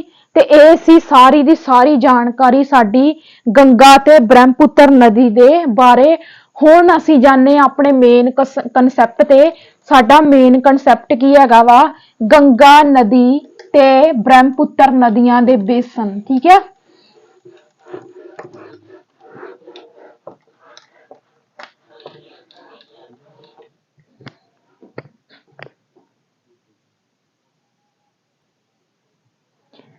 ਉਸ ਤੋਂ ਬਾਅਦ ਅਸੀਂ ਗੱਲ ਕਰਾਂਗੇ ਕਿ ਗੰਗਾ ਬ੍ਰਹਮਪੁੱਤਰ ਬੇਸਿਨ ਦਾ ਜਿਹੜਾ ਜੀਵਨ ਆ ਉਹ ਕਿਸ ਤਰ੍ਹਾਂ ਦਾ ਵਾ। ਠੀਕ ਆ, ਸਭ ਤੋਂ ਪਹਿਲਾਂ ਤਾਂ ਤੁਸੀਂ ਇਸ ਪੁਆਇੰਟ ਨੂੰ ਯਾਦ ਰੱਖਣਾ, ਚਾਪ ਝੀਲ, ਇਹ ਮੈਂ ਪਹਿਲਾਂ ਹੀ ਤੁਹਾਨੂੰ ਦੱਸ ਚੁੱਕੀ ਆ ਵੀ ਮੰਨ ਲਓ ਚਾਪ ਝੀਲ ਕੀ ਆ, ਮੰਨ ਲਓ ਨਦੀ ਆ ਕੋਈ, ਇਸ ਤਰੀਕੇ ਦੇ ਨਾਲ ਨਦੀ ਜਿਹੜੀ ਆ ਰਹੀ ਆ, ਠੀਕ ਆ, ਨਦੀ ਇਸ ਤਰੀਕੇ ਦੇ ਨਾਲ ਆ ਰਹੀ ਆ, ਠੀਕ ਆ। ਤੇ ਫਿਰ ਕੀ ਹੁੰਦਾ, ਕੋਈ ਸਮਾਂ ਏਦਾਂ ਦਾ ਆਉਂਦਾ ਵਾ ਕਿ ਨਦੀ ਜਿਹੜੀ ਆ ਆਪਣੇ ਆਹ ਵਾਲੇ ਏਰੀਏ ਤੋਂ ਬਾਹਰ ਹੋ ਜਾਂਦੀ ਆ, ਆਪਣੇ ਆਹ ਵਾਲੀ ਏਰੀਏ ਤੋਂ ਬਾਹਰ ਹੋ ਜਾਂਦੀ ਆ। ਜਦੋਂ ਆਹ ਵਾਲੀ ਚੀਜ਼ ਏਰੀਏ ਤੋਂ ਬਾਹਰ ਹੋ ਗਈ, ਇੱਥੇ ਕੀ ਬਣ ਜਾਂਦੀਆਂ ਨੇ, ਚਾਪ ਝੀਲਾਂ। ਜਾਨੀ ਕਿ ਜਦੋਂ ਨਦੀਆਂ ਮੈਦਾਨੀ ਭਾਗਾਂ ਦੇ ਵਿੱਚ ਐਂਟਰ ਕਰਦੀਆਂ ਨੇ ਤੇ ਉਹ ਕੀ ਬਣਾਉਂਦੀਆਂ ਨੇ, ਚਾਪ ਝੀਲਾਂ ਬਣਾਉਂਦੀਆਂ ਨੇ। ਇਹ ਪੁਆਇੰਟ ਨੂੰ ਤੁਸੀਂ ਯਾਦ ਰੱਖਣਾ।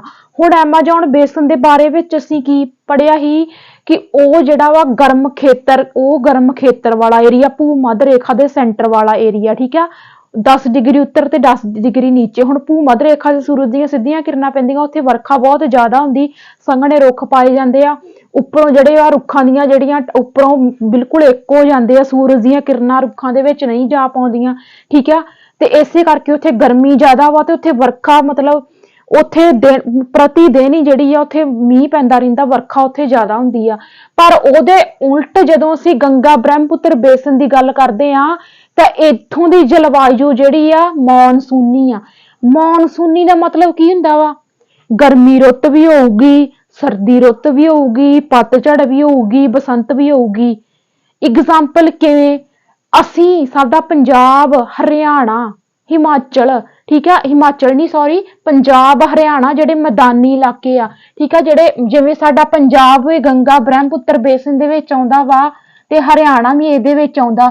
ਇਸੇ ਹੀ ਕਰਕੇ ਪੰਜਾਬ ਤੇ ਹਰਿਆਣਾ ਦਾ ਜਿਹੜਾ ਇਲਾਕਾ ਵਾ ਉਪਜਾਊ ਆ। ਕਿਉਂ? ਕਿਉਂਕਿ ਹੁਣ ਵੇਖੋ ਸਾਡੇ ਗਰਮੀ ਜਾ ਗਈ ਆ, ਹੁਣ ਸਾਡੇ ਸਰਦੀ ਆ ਗਈ ਆ, ਫਿਰ ਸਰਦੀ ਖਤਮ ਹੋ ਜੂ, ਫਿਰ ਸਾਡੇ ਗਰਮੀ ਆ ਜੂ। ਹੁਣ ਜਿਵੇਂ ਲੋਹੜੀ ਤੋਂ ਬਾਅਦ ਬਸੰਤ ਆਊਗੀ, ਹਨਾ, ਬਸੰਤ ਤੋਂ ਬਾਅਦ ਪਤਝੜ ਆਊਗੀ, ਫਿਰ ਹੌਲੀ ਹੌਲੀ ਗਰਮੀ ਆ ਜਾਊਗੀ। ਇਸ ਤਰੀਕੇ ਦੇ ਨਾਲ ਇਹ ਜਾਨੀ ਕਿ ਜਿਹੜਾ ਗੰਗਾ ਬ੍ਰਹਮਪੁੱਤਰ ਬੇਸਿਨ ਦਾ ਜੀਵਨ ਆ ਉਹ ਕੀ ਆ, ਉਦੋਂ ਦੀ ਜਿਹੜੀ ਜਲਵਾਯੂ ਆ ਉਹ ਮੌਨਸੂਨੀ ਆ।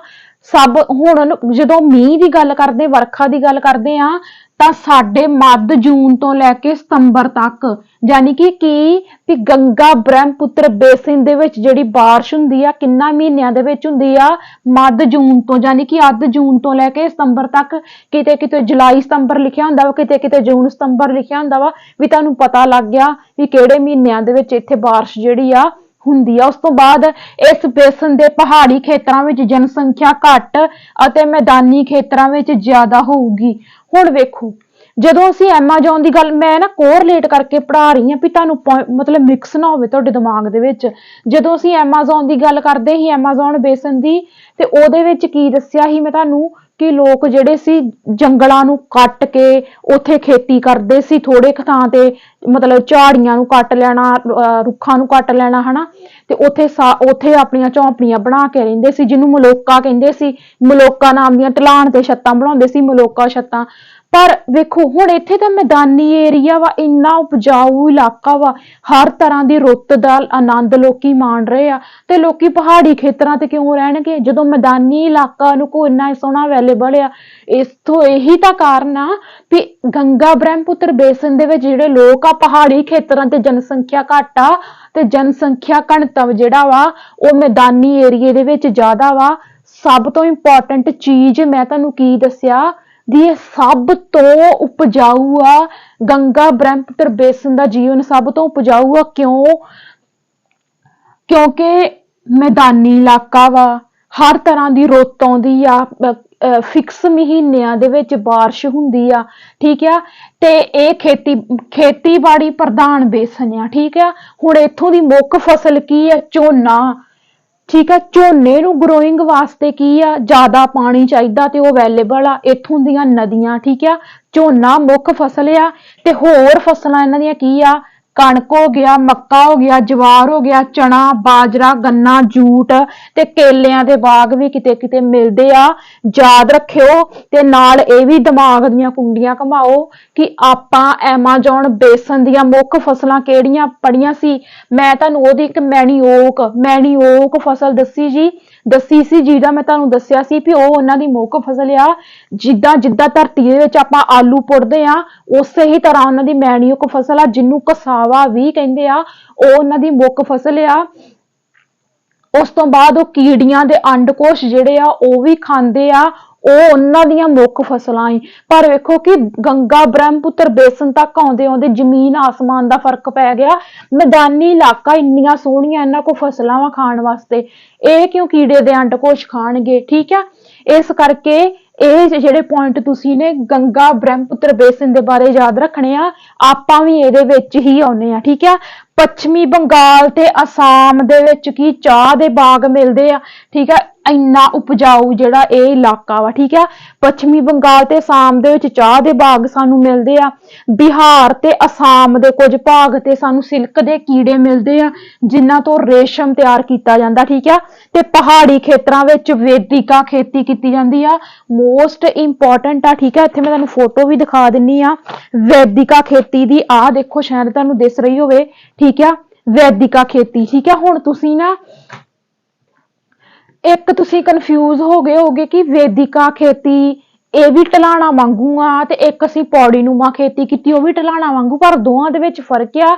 ਇਹ ਬਹੁਤ ਇੰਪੋਰਟੈਂਟ ਪੁਆਇੰਟ ਆ, ਕਿਉਂਕਿ ਪੌੜੀ ਨੂੰਮਾ ਖੇਤੀ ਬੜੀ ਹਰੀ ਇਹਨਾਂ ਨੇ ਪੁੱਛ ਲਿਆ, ਬੜੀ ਹਰੀ ਉਹ ਤਾਂ ਇਹਨਾਂ ਨੇ ਪੁੱਛ ਕੇ ਘਸਾਤਾ। ਐਰਕੀ ਸਾਨੂੰ ਵੈਦਿਕਾ ਕ੍ਰਿਸ਼ੀ ਪੁੱਛਣਗੇ। ਹੁਣ ਇੱਕ ਹੈਗੀ ਆ ਪੌੜੀ ਨੂੰਮਾ, ਜਿਹਨੂੰ ਅਸੀਂ ਸੀੜੀ ਨੂੰਮਾ ਵੀ ਕਹਿ ਦਿੰਦੇ ਆ ਹਿੰਦੀ ਦੇ ਵਿੱਚ, ਪੌੜੀ ਨੂੰਮਾ, ਤੇ ਇੱਕ ਹੈਗੀ ਆ ਵੈਦਿਕਾ। ਦੇਖਣ ਚ ਸੇਮ ਲੱਗਣਗੀਆਂ ਪਰ ਦੋਵਾਂ ਚ ਫਰਕ ਆ।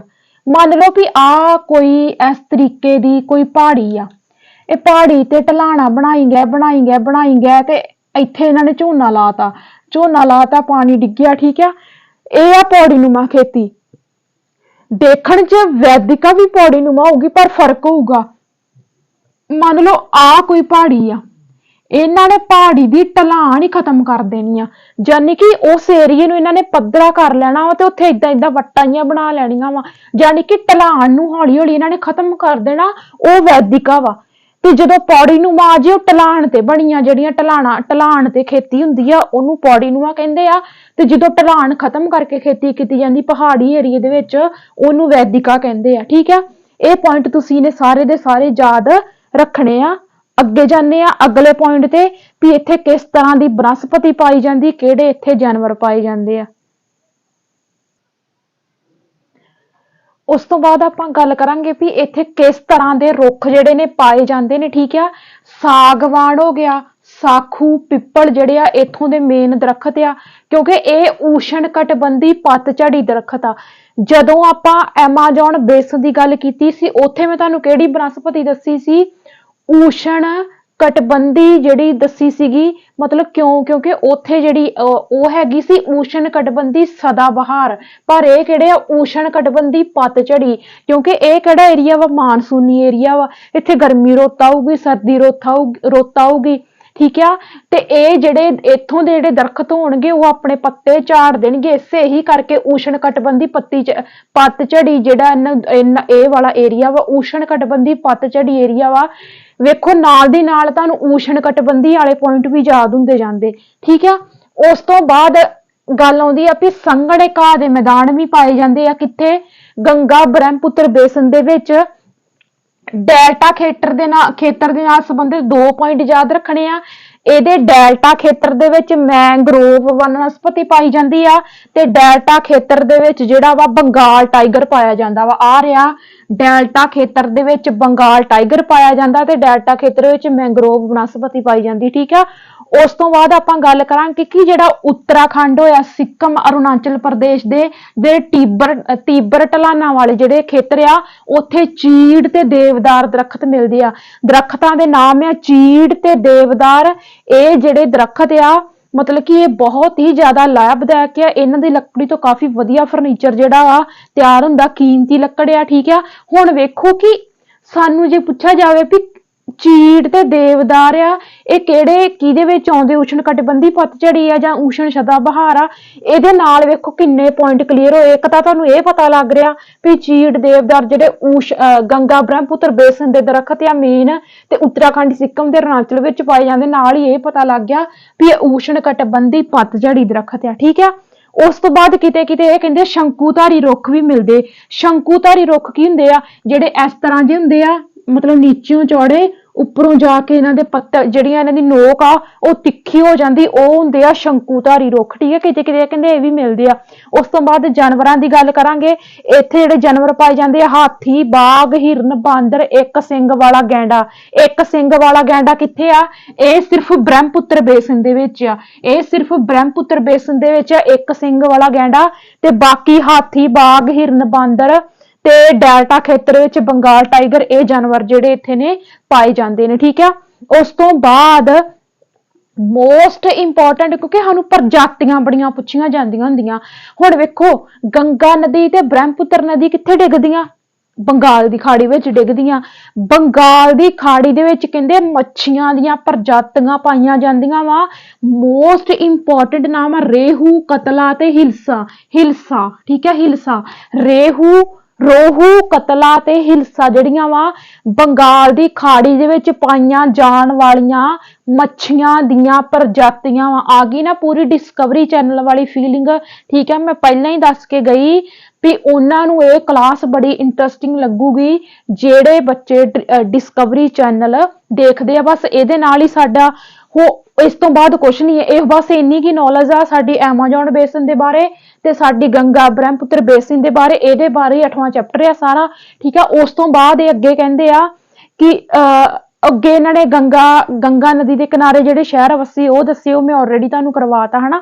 ਤੇ ਅੱਗੇ ਇਸ ਚੈਪਟਰ ਦੇ ਵਿੱਚ ਇਹ ਕਹਿੰਦੇ ਆ ਕਿ ਗੰਗਾ ਨਦੀ ਪੋਲਿਊਟਡ ਹੋ ਰਹੀ ਆ ਹੌਲੀ ਹੌਲੀ, ਤੇ ਬ੍ਰਹਮਪੁੱਤਰ ਨਦੀ ਵੀ ਜਿਹੜੀ ਆ ਪੋਲਿਊਟਡ ਹੋ ਰਹੀ ਆ। ਮਤਲਬ ਕਚਰਾ ਲੋਕੀ ਜਿਹੜੇ ਆ, ਮਤਲਬ ਜਿਹੜੇ ਸ਼ਹਿਰ ਵਸੇ ਆ, ਹੁਣ ਗੰਗਾ ਨਦੀ ਦੇ ਕਿਨਾਰੇ ਕਿੰਨੇ ਸ਼ਹਿਰ ਵਸੇ ਆ, ਉਹਨਾਂ ਸ਼ਹਿਰਾਂ ਦਾ ਜਿੰਨਾ ਵੀ ਗੰਦੇ ਨਾਲੇ ਉਹ ਜਾ ਕੇ ਕਿੱਥੇ ਖੋਲਦੇ ਆ? ਨਦੀਆਂ ਦੇ ਵਿੱਚ ਜਾ ਕੇ ਖੋਲਦੇ ਆ। ਤੇ ਬਹੁਤ ਸਾਰੀ ਉਹਦੇ ਨਾਲ ਕੀ ਹੁੰਦਾ, ਨਦੀਆਂ ਜਿਹੜੀਆਂ ਸਾਡੀਆਂ ਉਹਦੇ ਨਾਲ ਪ੍ਰਦੂਸ਼ਿਤ ਹੋਈ ਜਾਂਦੀਆਂ ਸਾਡੀਆਂ ਨਦੀਆਂ। ਜਦੋਂ ਨਦੀਆਂ ਦੇ ਵਿੱਚ ਗੰਦਾ ਪਾਣੀ ਜਮਾ ਹੋਣ ਲੱਗ ਗਿਆ, ਹੁਣ ਉੱਥੇ ਜਿਹੜੀਆਂ ਪ੍ਰਜਾਤੀਆਂ ਪਾਈਆਂ ਜਾਂਦੀਆਂ ਜਾਨਵਰਾਂ ਦੀਆਂ, ਪੰਛੀਆਂ ਦੀਆਂ, ਮੱਛੀਆਂ ਦੀਆਂ, ਗੰਦੇ ਪਾਣੀ ਦੇ ਨਾਲ ਉਹ ਹੌਲੀ ਹੌਲੀ ਪ੍ਰਜਾਤੀਆਂ ਜਿਹੜੀਆਂ ਵਾ ਉਹ ਨਸ਼ਟ ਹੁੰਦੀਆਂ ਜਾ ਰਹੀਆਂ। ਇਹ ਚੀਜ਼ ਇੱਥੇ ਇਹਨਾਂ ਨੇ ਦੱਸੀ ਆ। ਠੀਕ ਆ, ਉਸ ਤੋਂ ਬਾਅਦ ਕਹਿੰਦੇ ਆ ਕਿ ਜਿਹੜੇ ਪ੍ਰਧਾਨ ਮੰਤਰੀ ਨਰਿੰਦਰ ਮੋਦੀ ਆ, ਉਹਨਾਂ ਨੇ ਇਸ ਭਾਰਤ ਦੇ ਪ੍ਰਦੂਸ਼ਣ ਨੂੰ ਦੂਰ ਕਰਨ ਵਾਸਤੇ 2 ਅਕਤੂਬਰ 2014 ਨੂੰ ਸਵੱਛ ਭਾਰਤ ਅਭਿਆਨ ਚਲਾਇਆ ਹੈ। ਉਹਦੇ ਨਾਲ ਕਹਿੰਦੇ ਕਿ ਕਾਫੀ ਜ਼ਿਆਦਾ ਫਰਕ ਪੈ ਰਿਹਾ ਵਾ। ठीक है, ये चीज इन्होंने NCERT ਦੇ ਵਿੱਚ ਲਿਖੀ ਆ। ਕਹਿੰਦੇ स्वाभाविक स्वच्छता कवरेज प्राप्त करने और स्वच्छता पर ध्यान केंद्रित करने प्रयासों में तेजी लाने के लिए भारत के प्रधानमंत्री ने 2 अक्टूबर 2014 को स्वच्छ भारत मिशन का शुभ आरंभ किया। ठीक है, ये सी जानकारी एमेजॉन बेसिन दे बारे ते अपने गंगा ब्रह्मपुत्र बेसिन दे बारे विच जानकारी। उस तो बाद ये तो होगी स्वच्छ भारत की गल। पूछा जा सकता स्वच्छ भारत अभियान कदों शुरू होया? 2 अक्टूबर 2014 में शुरू होया। ठीक है, उस तो बाद गंगा नदी जिहड़ी आ हाई लैवल ते पोल्यूटेड होई आ, क्योंकि कानपुर हो गया, हरिद्वार हो गया, इहदे किनारे ज्यादा शहर जिहड़े आ ਉਹ ਵਸੇ ਆ। ठीक है, ਤੇ ਕਹਿੰਦੇ ਵੀ ਗੰਗਾ ਨਦੀ ਨੂੰ ਸਾਫ਼ ਕਰ ਲਈ, ਉਹਦੇ ਸੰਰਖਣ ਵਾਸਤੇ ਜਿਹੜਾ ਇੱਕ ਕਾਰਜਕ੍ਰਮ ਚਲਾਇਆ ਗਿਆ ਵਾ, ਨਮਾਮੀ ਗੰਗੇ। ठीक है, नमामि गंगे ਜਿਹੜਾ ਅਭਿਆਨ ਆ ਉਹ ਗੰਗਾ ਨਦੀ ਦੀ ਸਫਾਈ ਵਾਸਤੇ ਹੀ ਚਲਾਇਆ ਗਿਆ ਵਾ। ਠੀਕ ਆ, ਉਸ ਤੋਂ ਬਾਅਦ ਇੱਕ ਨਿੱਕੇ ਜਿਹੇ ਪੁਆਇੰਟ ਸਾਡੇ ਰਹਿ ਗਏ ਆ 2 ਮਿੰਟ ਦੇ, ਉਹਨਾਂ ਨੂੰ ਵੀ ਆਪਾਂ ਕਵਰ ਕਰ ਲੈਂਦੇ ਆ। ਕੁਝ ਸ਼ਹਿਰਾਂ ਦੇ ਬਾਰੇ ਇਹਨਾਂ ਨੇ ਇੱਕ ਪੁਆਇੰਟ ਨਿੱਕੇ ਨਿੱਕੇ ਦੱਸੇ ਆ, ਉਹਨਾਂ ਨੂੰ ਤੁਸੀਂ ਯਾਦ ਰੱਖਣਾ। ਇਸ ਚੈਪਟਰ ਦੇ ਵਿੱਚ ਕੋਈ ਵੀ ਪੁਆਇੰਟ ਜਿਹੜਾ ਛੱਡਣ ਵਾਲਾ ਨਹੀਂ ਹੈ। ਕਲਕੱਤਾ ਯਾਦ ਰੱਖਿਓ, ਕਲਕੱਤਾ ਹੁਗਲੀ ਨਦੀ ਦੇ ਕੰਢੇ ਤੇ ਵਸਿਆ ਸ਼ਹਿਰ ਆ। ਠੀਕ ਆ, ਆਗਰਾ ਜਿਹੜਾ ਕਿ ਜਮਨਾ ਨਦੀ ਦੇ ਕਿਨਾਰੇ ਸਥਿਤ ਆ ਤੇ ਤਾਜ ਮਹਿਲ ਲਈ ਮਸ਼ਹੂਰ ਆ। ਇਲਾਹਾਬਾਦ ਵਿੱਚ ਗੰਗਾ ਤੇ ਬ੍ਰਹਮਪੁੱਤਰ ਨਦੀ ਦਾ ਸੰਗਮ ਹੁੰਦਾ ਵਾ। ਸੰਗਮ ਦਾ ਮਤਲਬ ਕਿ ਇਲਾਹਾਬਾਦ ਵਾਲੇ ਏਰੀਏ ਦੇ ਵਿੱਚ ਪਹੁੰਚ ਕੇ ਹੀ ਗੰਗਾ ਤੇ ਬ੍ਰਹਮਪੁੱਤਰ ਨਦੀਆਂ ਕੰਬਾਈਨ ਹੁੰਦੀਆਂ ਵਾ। ਠੀਕ ਆ, ਉੱਤਰ ਪ੍ਰਦੇਸ਼ ਤੇ ਬਿਹਾਰ ਦੇ ਵਿੱਚ ਕੀ ਆ, ਬੁੱਧ ਧਰਮ ਦੇ ਸਤੂਪ ਮਿਲਦੇ ਆ। ਕੋਈ ਵੀ ਪੁਆਇੰਟ ਛੱਡਣ ਵਾਲਾ ਨਹੀਂ, ਸਾਰੇ ਇੰਪੋਰਟੈਂਟ ਆ। ਆਹ ਵਾਲਾ ਪੁਆਇੰਟ ਜਿਹੜਾ ਨਾ ਉੱਤਰ ਪ੍ਰਦੇਸ਼ ਤੇ ਬਿਹਾਰ ਵਿੱਚ ਬੁੱਧ ਧਰਮ ਦੇ ਸਤੂਪ ਆ, ਇਹ ਸੀਟੈਟ ਦੇ ਵਿੱਚ ਪੁੱਛਿਆ ਗਿਆ ਵਾ 2019 ਵਾਲੇ ਪੇਪਰ 'ਚ ਇਹ ਪੁਆਇੰਟ ਪੁੱਛਿਆ ਗਿਆ। ਵੈਸੇ ਹੀ ਕਰਕੇ ਮੈਂ ਇਹਨੂੰ ਨਹੀਂ ਛੱਡਿਆ, ਮੈਂ ਕਰਵਾਤਾ। ਲਖਨਊ ਦਾ ਇਨਾਮ ਬਾੜਾ ਇੱਕ ਇਮਾਰਤ ਆ। ਲਖਨਊ ਦਾ ਇਨਾਮ ਬਾੜਾ ਜਿਹੜਾ ਮਸ਼ਹੂਰ ਆ ਅਸਾਮ ਦਾ ਕਾਜ਼ੀਰੰਗਾ ਨੈਸ਼ਨਲ ਪਾਰਕ ਇੰਪੋਰਟੈਂਟ ਆ। ਅਰੁਣਾਚਲ ਪ੍ਰਦੇਸ਼ ਦੀ ਸੰਸਕ੍ਰਿਤੀ, ਅਰੁਣਾਚਲ ਪ੍ਰਦੇਸ਼ ਦਾ ਕਲਚਰ ਜਿਹੜਾ ਵਾ ਬਹੁਤ ਹੀ ਜ਼ਿਆਦਾ ਜਿਹੜਾ ਵਾ ਮਸ਼ਹੂਰ ਆ। ਇਹਦੇ ਨਾਲ ਹੀ ਸਾਡਾ ਜਿਹੜਾ ਵਾ ਚੈਪਟਰ ਆ ਖਤਮ ਹੁੰਦਾ ਵਾ। ਰਹਿ ਗਿਆ ਸਾਡਾ 7ਵੀਂ ਕਲਾਸ ਦੀ NCERT ਦਾ ਜਿਓਗ੍ਰਾਫੀ ਦਾ ਸਿਰਫ ਇੱਕ ਚੈਪਟਰ, 9ਵਾਂ ਚੈਪਟਰ ਜਿਹੜਾ ਹੈਗਾ ਵਾ ਰੇਗਿਸਤਾਨ ਮੇਂ ਜੀਵਨ। ਠੀਕ ਆ, ਉਹ ਪੜਾਂਗੇ ਆਪਾਂ ਕੱਲ ਨੂੰ। ਤੇ ਕਲਾਸ ਜਿਹੜੀਆਂ ਨਾ ਇਹ 2 ਵਾਲੀਆਂ ਮਤਲਬ ਸਾਰੀਆਂ ਹੀ ਕਲਾਸਾਂ ਮੇਰੀਆਂ ਜਿਹੜੀਆਂ ਬਹੁਤ ਇੰਪੋਰਟੈਂਟ ਆ, ਜਿਹੜੀਆਂ ਕਿ NCERT ਬੇਸਡ ਮੈਂ ਕਰਵਾ ਰਹੀ ਹਾਂ। ਕਲਾਸ ਨੂੰ ਕਰ ਦਿਓ ਦੱਬ ਕੇ ਸ਼ੇਅਰ, ਲਾਈਕ ਤੇ ਸੋਹਣੇ ਸੋਹਣੇ ਕਮੈਂਟ ਕਰਕੇ ਦੱਸਿਓ ਇਹ ਕਲਾਸ ਤੁਹਾਨੂੰ ਕਿਵੇਂ ਲੱਗੀ। ਮਿਲਦੇ ਆਪਾਂ ਅਗਲੀ ਵੀਡੀਓ ਦੇ ਵਿੱਚ। ਸਤਿ ਸ੍ਰੀ ਅਕਾਲ ਸਾਰਿਆਂ ਨੂੰ।